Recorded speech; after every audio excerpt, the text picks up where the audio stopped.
Vamos agora à última aula desta disciplina, né, onde a gente vai abordar a questão da mecânica relativística. A teoria da relatividade altera profundamente a segunda lei de Newton, força igual a massa vezes aceleração. É claro que a teoria da relatividade também altera algumas coisas em relação aos campos elétricos e magnéticos. Porque agora a gente introduz um fator gama que passa a ser importante, não é? Em relação ao campo elétrico, em relação ao potencial, de forma que existem efeitos relativísticos em relação aos campos elétricos e magnéticos. Mas a forma da equação não muda. A forma das equações não muda, de forma que essa é uma coisa interessante, né? Você apenas formula de uma maneira a que as equações, né, obedeçam ao princípio da covariância, a equivalência entre referenciais em movimento, preservando a forma das equações, né? Mas agora existe uma mudança um pouco mais radical, né, na mecânica. E agora a mecânica já é alterada. As equações, a equação básica da mecânica, adquire uma forma diferente do caso usual, né, das leis de Newton, né? Então, vamos aqui à mecânica relativística. Acabei de falar, então, sobre a nova mecânica, né?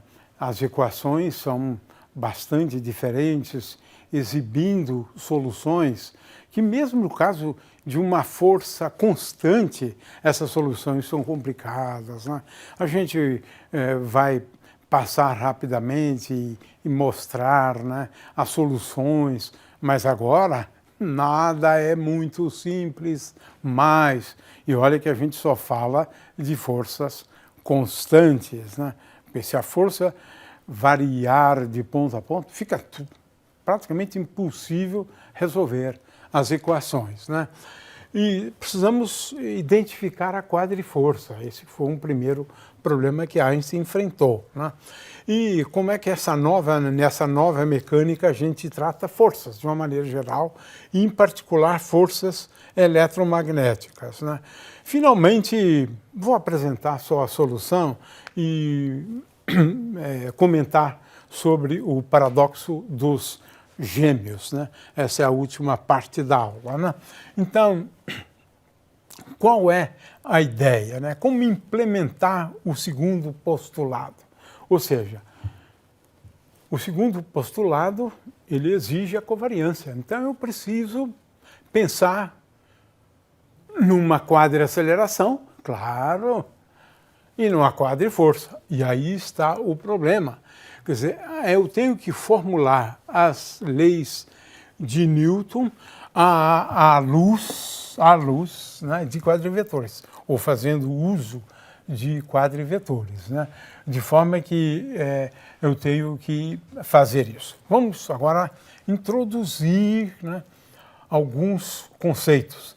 É claro que aqui nós estamos falando de situações, não essas do cotidiano, mas no caso de colisões, forças, né, entre partículas, mais cuidado, porque, na verdade, em se tratando das interações entre elétrons e prótons, elétrons e pósitrons e assim por diante, no nível das partículas elementares, você não usa essa dinâmica. Você não usa essa dinâmica, você usa a eletrodinâmica quântica. Então, essa mecânica relativística, ela não é muito utilizada nas interações entre as partículas, né? E também se tratando de sistemas acelerados, né, muitas vezes, né, é melhor utilizar a teoria geral da relatividade, né? Mas, de qualquer maneira, vamos avançar um pouco para a gente entender essa questão da mecânica relativística, né? Em primeiro lugar, agora, muito cuidado, porque o gama né, que era a raiz quadrada de 1 menos V2 sobre C2, ou 1 menos beta 2, ele é função agora do tempo. Então, muito cuidado. Por quê? Antes, a velocidade era constante de um referencial, né, um referencial que se move com velocidade constante, mas agora eu estou falando de uma partícula e eu penso no referencial da partícula como sendo um referencial. E esse referencial é acelerado, tem velocidade. Consequentemente, agora esse beta que está aqui, né, ele é V de t dividido por C. Né? Então, muito cuidado de agora em diante, porque esse gama que nós vamos considerar de agora em diante não é apenas raiz quadrada de 1 menos V2 sobre C2, é V. V é a velocidade da partícula agora, da partícula. Porque eu agora estou adotando um referencial preso à partícula. Né? Então, essa é a ideia da mecânica relativística. Eu introduzo gama como função do tempo e beta como função do tempo. Agora, de novo, muito cuidado, né? Muito cuidado. O intervalo infinitesimal de tempo próprio, d tal, ele continua sendo igual ao intervalo entre dois eventos, né? Ou seja, entre as diferenças de coordenadas, né, envolvendo dois eventos, né, mais eventos que diferem por grandezas infinitesimais, né, infinitesimais, tanto tempo quanto x, y e z. Né. Agora eu coloco esse dt aqui em evidência e veja que esse intervalo de tempo que vai ser lá na frente importante, por exemplo, quando a gente vier a discutir, né, as diferenças de idade, né, de dois irmãos gêmeos, quando um foi para o espaço e viajou e voltou, e o tempo medido pelo indivíduo que ficou aqui preso à Terra. São dois referenciais distintos, mas um está acelerando, a gente vai ver, a gente coloca um em aceleração. Então, esse intervalo de tempo próprio, né, o melhor aqui, na verdade, seria d tal, é melhor do que delta tal. Então, d tal é igual a isto aqui. Agora, delta tal, por outro lado, que é o que estava antes, né? Delta tal, a gente deve esquecer isso, é a integral de d tal. É a integral de d tal. Então, existe uma diferença entre um intervalo de tempo infinitesimal e um intervalo de tempo próprio, né, né, ao longo de um intervalo de tempo maior. Então, eu efetuo essa integral. Agora, de novo, introduzimos a quadrivelocidade como uma relação entre dxmi d tal, ou seja, eu considero uma diferencial de xmi e uma diferencial de d tal, divido. E agora, Vmi é raiz quadrada de 1 menos V ao quadrado de t sobre C2. Agora estou fazendo realmente dinâmica, né, do movimento de uma partícula com velocidade v. Né? Esse aqui é a velocidade vista por um observador que vê a partícula com velocidade v, agora v de t. V de t. É diferente, porque agora nós estamos considerando um caso mais geral possível. V não é mais constante. V não é mais constante. O problema, inclusive, é como determinar V. V não é mais constante. Né? Esse é o problema da teoria relativa. Novamente, introduzo o Pmi, né, de t, agora, Pmi de t, m sobre a raiz quadrada de 1 menos V de t ao quadrado, dividido por C2, e assim por diante. E a aceleração, veja, a aceleração é Vmi de tal. Já comentamos isso antes, né? De forma que a zero tem esta expressão aqui, gama d dt de gama, né? A tem essa expressão, gama d dt de gama dr dt. Né? Então, Por outro lado, A0, né, como P0 é E sobre C, A0 é gama d dt E sobre C. Né? Isso aqui tomou um certo trabalho, né? Claro, para Einstein entender que P0 é E sobre C. Então, veja que A0 envolve a derivada, né? A0 envolve uma derivada com respeito ao tempo da energia. A gente vai ver isso de outra forma.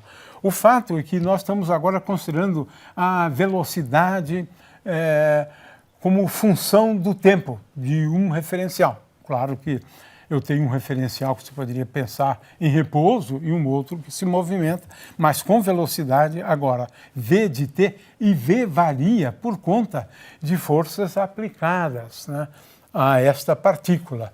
O quadrimomento, portanto, tem essa forma bastante geral, de forma que a lei agora de Newton ela vai ser um pouco diferente, né? Eu tenho então todas essas pressões aqui, né, para aceleração, a componente zero da aceleração, a componente x da aceleração, e agora estou imaginando que A esteja agindo sobre a partícula uma força que nós estamos chamando de F índice zero, né? O que, no caso usual, seria F índice zero igual a massa vezes a aceleração vezes dp dt. Esta aqui é a lei de Newton usual, mas agora, né, nós devemos entender como se transformam as componentes da quadriforça, né? Da quadriforça. Muito bem, vamos agora escrever a equação relativística. Eu tenho várias formas, né, de escrever a equação relativística. Em primeiro lugar, eu vou relacionar o produto da massa vezes a quadriaceleração com o que nós chamamos a quadriforça. Ainda vou escrever uma expressão para a quadriforça. Fmi é igual a m vezes a mi. Ora, o que é a mesma coisa de Fmi igual a m vezes dvmi de tal ou igual a dpmi de tal. Tenho 4 formas, né? As 3 formas de escrever a equação, né? Agora vem a grande questão, né? O que é Fmi? O que é Fmi? Vamos avançar um pouco mais. Primeiramente, Fmi igual a m vezes dmi de tal. Se eu multiplicar escalarmente por Vmi, contraindo os índices, isso aqui é igual a meio de m vezes d de tal de Vmi. Mas nós já mostramos que esse Vmi é simplesmente c ao quadrado, é uma constante. Consequentemente, isso aqui é igual a zero. Então, a primeira constatação é que Vmi é igual a zero. Isso significa que gama vezes c, F0, a componente da força, né, zero, é igual a FI-VI. Ah, está aqui. Aqui está, achei. V0. Né? V0 é igual a FI-VI dividido por C. Pronto. Então, eu identifiquei, mas, veja só que coisa curiosa, né? Fmi, portanto, ele tem componentes dados por, agora, F escalar V, que é aquilo que nós havíamos identificado antes, né?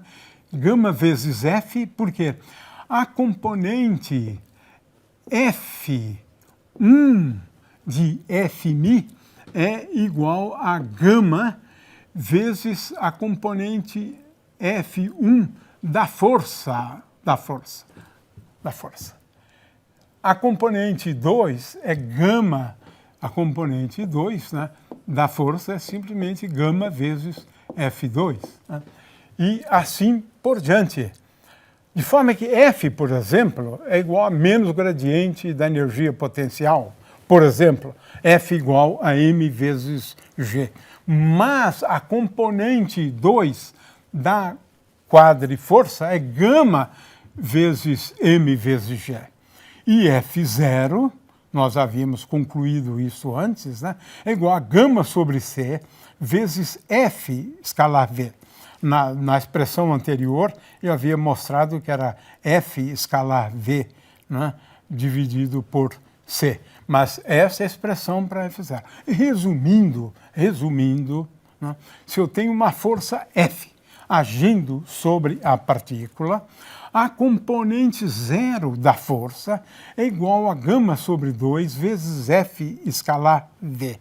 E a componente vetorial é igual a gama vezes F. Pronto.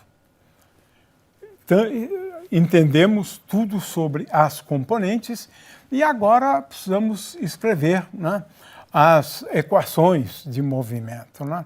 Veja que agora as equações de movimento são basicamente, lembrando, né, que dE dt é igual a F escalar V, né? Na verdade, a primeira equação para a componente zero nada mais é do que dE dt igual a F escalar V, mas F escalar V é igual a potência associada à força F, que é igual a F escalar V. Pronto, entendemos agora a componente zero de Fmi igual a m vezes a mi. A componente x, agora já adquiriu uma forma bem mais complicada, bem mais complicada. Eu cancelei os gamas que estavam aqui, de forma que, rigorosamente, resumindo tudo, na mecânica relativística, essas são as equações. 4 equações. Componente 0, componente 1. Se você conhece a forma da força, está aqui. Dada a força, eu tenho que resolver estas equações. O que pode também ser escrito desta forma aqui, agora com P da forma relativística. Então, essas são as equações fundamentais, né? Eu posso escrever P sob esta forma, né? É curioso porque agora tem uma forma curiosa para escrever aquelas equações. É escrever m de v aqui. Olha, ddt igual, ddt de m de v vezes dr dt igual a f. Quem é m de v? M de v é m vezes gama, m vezes gama. E algumas vezes, né, as pessoas acabam se confundindo um pouco, né? Por quê? Dizem que a massa varia na teoria da relatividade. Não é verdade, não é verdade. É a inércia que é diferente. Na teoria da relatividade, a inércia não é igual à massa, mas é a massa dividida por raiz quadrada de 1 menos V2 sobre C2. Quanto maior for V2 sobre C2, maior a inércia, mais difícil fica acelerar a partícula. Quando V tende a C, fica praticamente impossível acelerá-la ainda mais. Essa é a dificuldade. Então ela nunca vai atingir a velocidade C. Você acelera um corpo, mas por conta da inércia desse termo aqui, ela nunca vai atingir a velocidade igual à velocidade da luz, porque V igual a C, a inércia é infinita. A inércia é infinita. Então você não consegue. Esse é um detalhe em que muitas vezes o pessoal se confunde muito, né, nas aulas na internet. A massa não depende da velocidade. A massa é um invariante. Agora, a inércia, na teoria da relatividade, depende da velocidade e, consequentemente, se torna praticamente impossível você atingir a velocidade da luz. Então, aqui eu tenho, repetindo, né, algumas fórmulas, mas elas já estão todas lá atrás. Estou escrevendo de um jeito diferente. A potência é igual a dE dt, então dE dt é igual a taxa com que se realiza o trabalho. Então, essas coisas aqui são relativamente simples, mas sempre tomando muito cuidado.